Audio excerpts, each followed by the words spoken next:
বন্ধুরা, তোমাদের জন্য নিয়ে এলাম একদম নতুন কড়াকড়ির ভিডিও। আজকের ভিডিওটা শুরু থেকে শেষ অবধি দেখলে তোমাদের ওইটা দাঁড়িয়ে যাবে আর টপটপ করে পানি চলে আসবে। তাহলে চলো আজকের ভিডিও শুরু করি। বন্ধুরা, আমি রবিন। আমার বয়স 21। আমি প্রায় 6 ফুট লম্বা কিন্তু পাতলা। সারাদিন ফুটবল ট্রেনিং আর মার্শাল আর্ট শেখার জন্য আমি আমার বন্ধুদের মধ্যে জনপ্রিয়। আমার বাবা খুব নামী ব্যবসায়ী। ছোট গ্রাম থেকে নিজের ব্যবসা শুরু করে আজ এক নামী ব্যবসায়ীতে পরিণত হয়েছেন। মা এই গ্রামেরই এক বড়লোক বাড়ির মেয়ে হলেও বাবা মাকে বেশি পছন্দ করতেন না, কারণ মা বেশি পড়াশোনা করেননি। মা আর বাবার বয়সের তফাৎও অনেক। বাবা এখন 50 আর মা 35। বাবা বেশিরভাগ বাইরে থাকার জন্য মার জীবনে একমাত্র সম্বল আমি, কারণ দাদু ঠাকুমা অনেক আগেই মারা গিয়েছিলেন। আসলে আমি মাকে অনেক ভালোবাসতাম। আমি আমার বন্ধুদের কাছে শুনতাম যে মা হয়তো আমাকে ভালোবাসে। আমি এই কথার কোনো উত্তর দিতাম না। মনে মনে আমিও মাকে খুব ভালোবাসতাম, শান্তি পেতাম। একদিন বাবা আমাদেরকে এসে বলেন যে তাকে বাইরে গিয়ে থাকতে হবে এবং বাবা আমাদেরকে সাথে নিয়ে যেতে চান না। আমি তখন বললাম, আমি আজ থেকে এইখানে থেকে তোমাকে কাঁচামাল পাঠাব আর ব্যবসার দায়িত্ব নেব। বাবা এই কথা শুনে খুশি হলেন। তার পরের দিন রাত্রে তিনি বাইরের জন্য রওনা হলেন। মা রাত্রেবেলা আমার ঘরে এসে বলেন, আমাকে কালকে বাজার নিয়ে যাবি? তোর বাবা না থাকার জন্য আমার দায়িত্ব তোকেই নিতে হবে। আমি সম্মতি দিয়ে শুয়ে পড়লাম। সকালবেলা মা এসে আমাকে উঠাতে এসে আমাকে বলে, বেলা হয়েছে, এবার ওঠ, ওটাকে নামা এবার। আমি মার মুখ থেকে একথা শুনে অবাক হয়ে গেলাম। জলখাবার খেয়ে শহরের জন্য রওনা হয়। বাসে যেতে আমি মাকে জিজ্ঞাসা করি যে তুমি কি নেবে? মা বল, কয়েকটা বাড়িতে পরার জন্য জামা কাপড়। দোকানে পৌঁছে মাকে দেখে দোকানদার জিজ্ঞাসা করল তার কি লাগবে। মা তাকে বল বাড়িতে পরার জন্য কিছু দেখাতে। দোকানদার মাকে নানা রকমের কাপড় দেখাতে লাগল। আমি মাকে বললাম, এইগুলোই নাও, তোমাকে ভালো লাগবে। দোকানদারও বলল, আপনার বুকে এগুলো পরলে ভালো লাগবে। মা দোকানদারের কথা শুনে হাসতে লাগল। আমি ভাবলাম মা খুশি হচ্ছে এই কথা শুনে, তাই আমি আর কিছু বললাম না। দোকান থেকে মার জন্য কয়েকটা শাড়ি কিনলাম। বাইরে বেরিয়ে এসে মা আমাকে বলল, আমাকে একটা স্মার্টফোন কিনে দিবি যে রকম তোর আছে। আমি বললাম, তুমি ফোন নিয়ে কি করবে? মা বলল, তোর সাথে কথা বলবো। আমি বললাম, ঠিক আছে। এই বলে মার জন্য একটা ফোন কিনে বাসে উঠলাম। বাড়ি পুছে মা বলল, আমাকে ফোনটা চালানো শিখিয়ে দে। মাকে কয়েকটা জিনিস শিখিয়ে দিলাম। রাত্রেবেলা ঘুমানোর সময় মা আমার ঘরে এসে বলল, আমার সাথে ঘুমাবি, চল, আমার ভয় করছে একা ঘুমাতে। আমি মায়ের কথা মতো মায়ের সাথে ঘুমিয়ে পড়লাম। বিছানায় শুয়ে আমি মাকে জিজ্ঞাসা করলাম, তোমার কি দোকানদারের কথায় রাগ করেছিলে? মা বলল, না, বরং আমার ভালো লেগেছিল যদি কথাটা সত্যি হতো।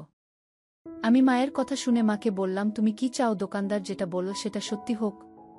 মা বল, হ্যাঁ, কিন্তু সেটা কি সম্ভব? আমি মাকে বললাম, সব সম্ভব যদি তুমি চাও।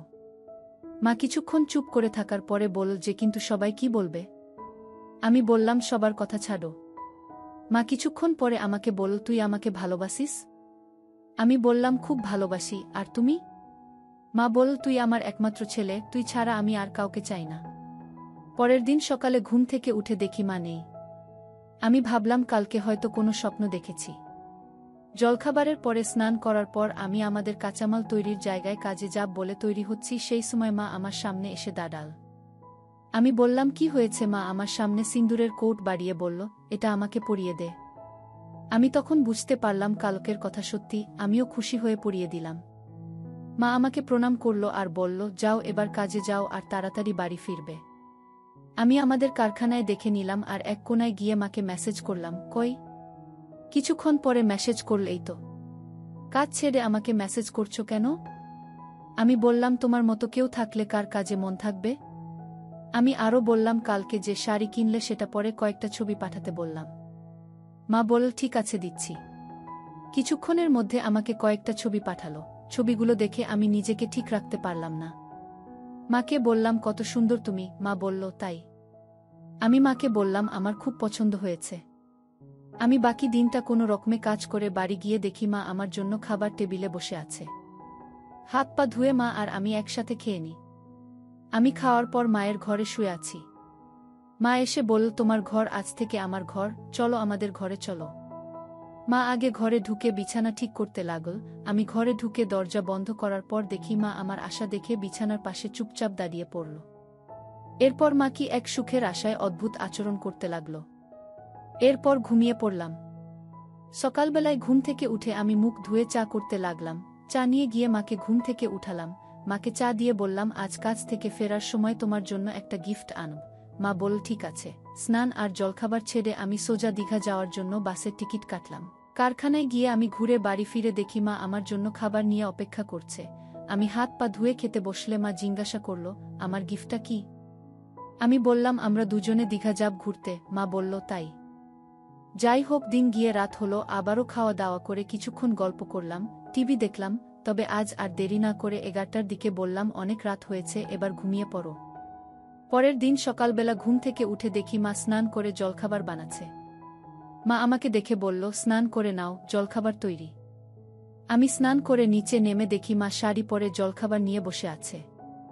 জলখাবার খেয়ে আমরা বাসে উঠলাম। বাস ফাঁকা হওয়ায় আমরা বসার জায়গা পেয়ে গেলাম। বাজারে পৌঁছে মায়ের জন্য কয়েকটা কাপড় কিনি। আমি কয়েকটা জামা আর প্যান্ট কিনলাম। বাড়ি ফেরার আগে একটা রেস্টুরেন্টে দুপুরের খাবার খেয়ে নিলাম। বাড়ি ফেরার বাসে মা আমাকে বলল, এসব কেনার কি দরকার ছিল?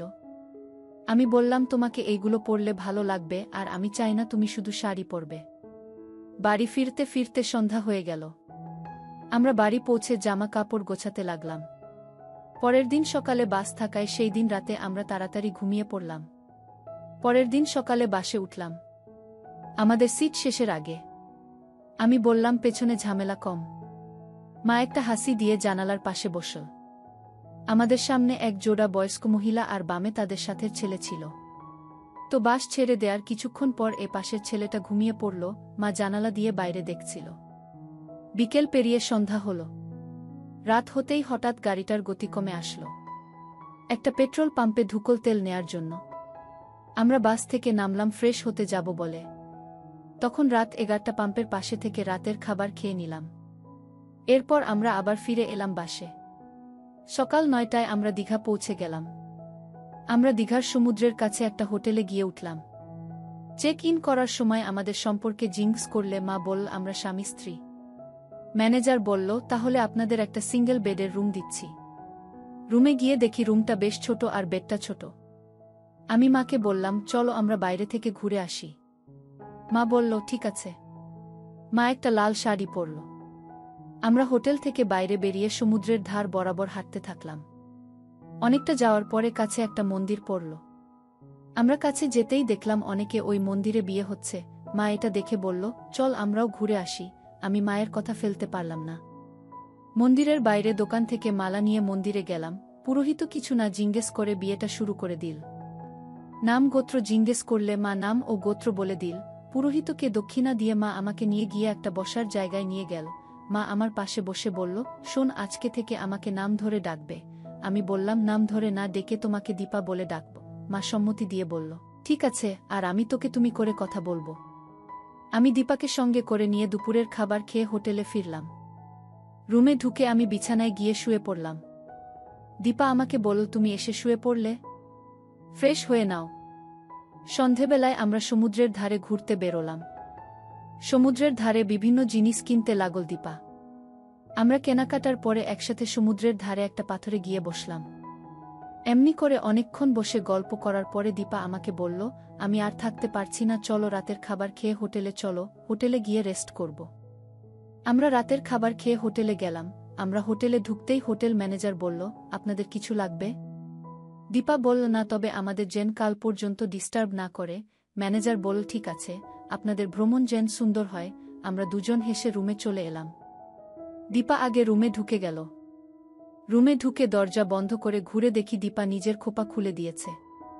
আমি দীপাকে বললাম, তোমাকে একজন নববধূর মতোই লাগছে। দীপা হেসে আমাকে বলল, তাই? আমি খাটের কাছে এসে দাঁড়াতেই দীপা এসে আমাকে মিষ্টি দিল। আমি কিছুটা খাওয়ার পরে দীপা কিছুটা খেল। এরপর দীপা আমাকে নতুন বউয়ের মতো প্রণাম করল। তারপর আমরা ঘুমিয়ে পড়লাম। সকালে ঘুম ভেঙে গেল। দীপা বলল, তুই আমাকে নতুন জীবন দিয়েছিস, তুই আমাকে নারী হওয়ার সুখ দিয়েছিস। আমি খুব খুশি। তুই খুশি তো? আমি বললাম, হ্যাঁ মা। দীপা বলল, এখন সমুদ্রতে স্নান করতে যাব, চলো। চলো রেডি হয়ে নাও, সমুদ্রের ধারে যাব। সমুদ্রে যাওয়ার আগে আমরা জলখাবার খেয়ে নিই। জলখাবার খেয়ে আমরা সমুদ্রের ধারে গেলাম। সমুদ্রে পৌঁছে দীপা আর আমি কোমর অবধি জ্বলে গেলাম। ঠিক তখনই বড় একটা ঢেউ এলে পাশের লোকটির স্ত্রী ডুবে যাচ্ছিল। পরে তাকে উদ্ধার করলে তাদের দুজনে আমাকে অনেক ধন্যবাদ দিলেন। প্রায় 1 ঘন্টা স্নান করার পরে আমরা হোটেলে ফিরি। স্নান করার পরে আমরা বাইরে দুপুরের খাবার খেয়ে রুমে আসি। এমন সময় ফোন এলো দাদুর। মা উঠে গিয়ে কথা বলতে লাগল। দীপা আমাকে এসে বলতে লাগল, তোমার দাদু তোমার মাসির সাথে তোমার বিয়ে ঠিক করেছে। কালই তোমাদের বিয়ে। আমাদের আজকেই ওইখানে পৌঁছাতে হবে। এই বিয়েতে তোমার বাবাও রাজি। আমি বললাম, মাসির সাথে আমার কেন বিয়ে দিতে চায়? দীপা বল, মাসি নিজে তোকে বিয়ে করতে চায়। আর দাদুর ও অনেক বয়স হয়েছে। আমরা তাড়াতাড়ি রেডি হয়ে বাড়ির জন্য রওনা হয়। বিকেলের মধ্যে ওখানে পৌঁছে যায়। দিদা আমাদের দেখে খুব খুশি হয়। দিদা আমাকে পা হাত ধুয়ে বসতে বলল। আমি আর না দাঁড়িয়ে সোজা বাড়ির ভিতরে ঢুকে কলতলাতে পা ধুয়ে ঘরে ঢুকলাম। সোজা বসার ঘরে চলে গেলাম। দিদা আমাকে সামান্য মিষ্টি খেতে দিল। খেতে খেতে সামনের দিকে তাকাতেই দেখলাম আমার মাসি মেঝেতে তরকারি কাটছে রাতের খাবার জন্যে। মাসি একটা লাল রঙের শাড়ি পরেছে। মাসি আমার মুখের দিকে তাকিয়ে বল, কিরে, খুব খিদে পেয়েছে না রে? পাবেই তো, সে সকালে দুমুঠো খেয়ে বেরিয়েছিস। আমি এবার মাসির ঘরে যাব। হঠাৎ দিদা ঢুকল। দিদা বলল, তুই স্টেশনের কাকুর দোকান থেকে তোর দাদুর ওষুধটা এনে দে। আমি ঘরে বেরোতে যাব। তখন মাসি বলল, আমার একটা জিনিস কিনতে হবে, এখানে পাওয়া যায় না। আমি বললাম, ঠিক আছে, আমাকে বল, আমি নিয়ে আসব। শুনে মাসি হেসে বলল, তুই আনতে পারবি না, আমাকেই যেতে হবে। মাসি বাজারে যাবে আমার সাথে। এটা শুনে আমার মন খুশিতে ভরে গেল। মাসি একটা নীল জামা পরে আমার সাথে বেরিয়ে পড়ল। দেরি হয়ে যাচ্ছে দেখে ওকে তাড়াতাড়ি সাইকেলে উঠিয়ে সোজা স্টেশন। সেখানে স্টেশন মাস্টারের ঘরে যেতেই দেখলাম কাকু বসে আছেন। আমাকে দেখে বলল, তোর দাদুকে এই ওষুধের প্যাকেটটা দিবি, আর এই নে বাকি পয়সা তোর দাদুকে দিয়ে দিবি। আমি আর দেরি না করে বাইরে বেরিয়ে মাসিকে চারিদিকে দেখতে পেলাম না। একটু এগিয়ে যেতেই দেখলাম একটা দোকানে কি যেন কিনছে। আমাকে দেখে দাঁড়াতে বলল, আর একটু পরে হাতে করে একটা প্যাকেট নিয়ে আমার কাছে এলো। এবার থেকে তোকেই জামা কাপড় আমার জন্য আনতে হবে, মনে রেখো। চল ওই মাঠের গিয়ে বসব। অনেকটা হেঁটে এলাম। আমি আর মাসি মাঠে গিয়ে বসলাম। মাঠে দূরে দূরে কয়েকজন লোক বসে আছে। মাঠে বসে মাসি আমাকে বল, হ্যাঁ রে, ভ্রমণ কেমন লাগল? আমি অবাক হয়ে জিজ্ঞাসা করলাম, তুমি কিভাবে জানলে? মাসি বলল, তোর মাই আমাকে বলল। আমি বললাম, তুমি কাউকে বলো না। মাসি বলল, বলব না। মিনিট 5 পরে আমরা বাড়ি ফিরলাম। বাড়িতে ঢোকার মুখে আমাকে বলল, এখন একটু ছাদে আয়। দিদাকে দাদুর ওষুধটা দিয়ে আমি সোজা ছাদে চলে গেলাম। আর সেটা দেখে মাসিও একটু পরে ছাদে চলে এলো। হাতে সেই দোকান থেকে কেনা জিনিসের প্যাকেটটা নিয়ে এলো। তারপর সেই প্যাকেট খুলে আমাকে বলল, দেখতে সুন্দর না? আমি বললাম, অনেক সুন্দর। তারপরে মাসি আমাকে বলতে লাগল, তুই আমার বর হবি, তাই তোকে আমার ব্যাপারে কয়েকটা জিনিস আগেই বলে দিই। আমি মাসির সব কথা শুনে জিজ্ঞাসা করলাম, কিন্তু তুমি আমাকে কেন বিয়ে করতে চাইছ? মাসি বলল, তোকে আমি সেই ছোট থেকে পছন্দ করি। কলেজের পরে তোকে দেখে আমি প্রেমে পড়ে যাই। তাই আমি তোকে ছাড়া আর কাউকে বিয়ে করতে চাই না। এমন সময় দিদা রাতের খাওয়ার জন্য ডাকল। আমি আর মাসি নেমে এলাম। পরের দিন সকালে ঘুম থেকে উঠলাম। মাসি নিচে থেকে বল, স্নান করে রেডি হয়ে নে, বাজার যাব। জলখাবারের পরে স্নান করার পর আমি বাজার যাওয়ার জন্য তৈরি হচ্ছি। সেই সময় মাসি আমার সামনে এসে দাঁড়াল। আমি বললাম, কি হয়েছে মাসি? মাসি আমার সামনে সিন্দুরের কোট বাড়িয়ে বল, নে, এটা আমাকে পরিয়ে দে। আমি তখন বুঝতে পারলাম মাসি আমাকে সত্যি বিয়ে করতে চায়। আমিও খুশি হয়ে পরিয়ে দিলাম আর ভাবলাম আজ থেকে মাসিও আমার বউ। মাসিকে সিন্দুর পরাবার পর মাসি আমাকে প্রণাম করল আর বলল, আজ থেকে তুই আমার স্বামী। চল এবার জলখাওয়ার পরে বাজার যাব। আমরা বাস স্ট্যান্ডে এসে পৌঁছালাম। কিছুক্ষণ পরেই বাস এসে গেল। কিছুক্ষণ পর একটা সিট খালি হতে মাসিকে বললাম সেখানে বসতে। মাসি বলল, না, আমার বর দাঁড়িয়ে থাকবে, আমি বসবো। তা হবে না, তুই বস। একটু পর আমরা মার্কেটে চলে এলাম। আমরা প্রথমে একটা লেডিস কর্নারে ঢুকলাম। দোকানের একটা সেলসম্যান দেখেই এগিয়ে এলো। লোকটা বলল, স্যার, কি চাই বলুন। এখানে সব রকমের জিনিস পাবেন বৌদির জন্যে। আর বৌদি যা সুন্দরী, সবকিছুতেই মানিয়ে যাবে। মাসির দিকে তাকাতে দেখলাম মাসি লাল হয়ে গেছে। মাসি বলল, আচ্ছা প্রথমে হালকা কিছু দেখান, সবসময় বাড়িতে পড়বে আর কি। এবার মাসি বলল, কিছু গয়না পছন্দ হয়েছে কিনে দিবি? আমি বললাম, আমার বউয়ের জন্য পুরো দোকানই কিনে নিব। মাসি হেসে উঠল। আমি এরপর মাসির জন্য বিছা, গলার হার, হাতের বালা কিনলাম। এরপর আমরা কিছু খাওয়া দাওয়া করে বাড়িতে ফিরলাম। মাসি বাড়ি ফিরে বলল, আর বসিস না, আমরা অন্য একটা জায়গায় যাব। আমি বললাম, কোথায়? মাসি বলল, পরে বলল। আমরা বাসে গিয়ে রওনা দিলাম। সন্ধে 7টার সময় মাসি বলল, চল পৌঁছে গেছি। গিয়ে দেখি আমরা একটা বিয়ে বাড়িতে পৌঁছে গেছি। আমি মাসিকে বললাম, এখানে? মাসি বলল, হ্যাঁ। আমি কিছু না বলে মাসির পেছন পেছন গেলাম। মাসি একটা রুমের ভেতরে গেল, কিছুক্ষণ পরে বেরিয়ে এলো। আমাকে একটা রুমে নিয়ে গেল। সেখানে গিয়ে বলল, তুই ফ্রেশ হয়ে নে, আমি আসছি। আমি ফ্রেশ হয়ে নিলাম। মাসি কিছুক্ষণ পরে রুমে এসে বলল, চল নিচে যাব, বিয়ে শেষ হয়ে গেছে।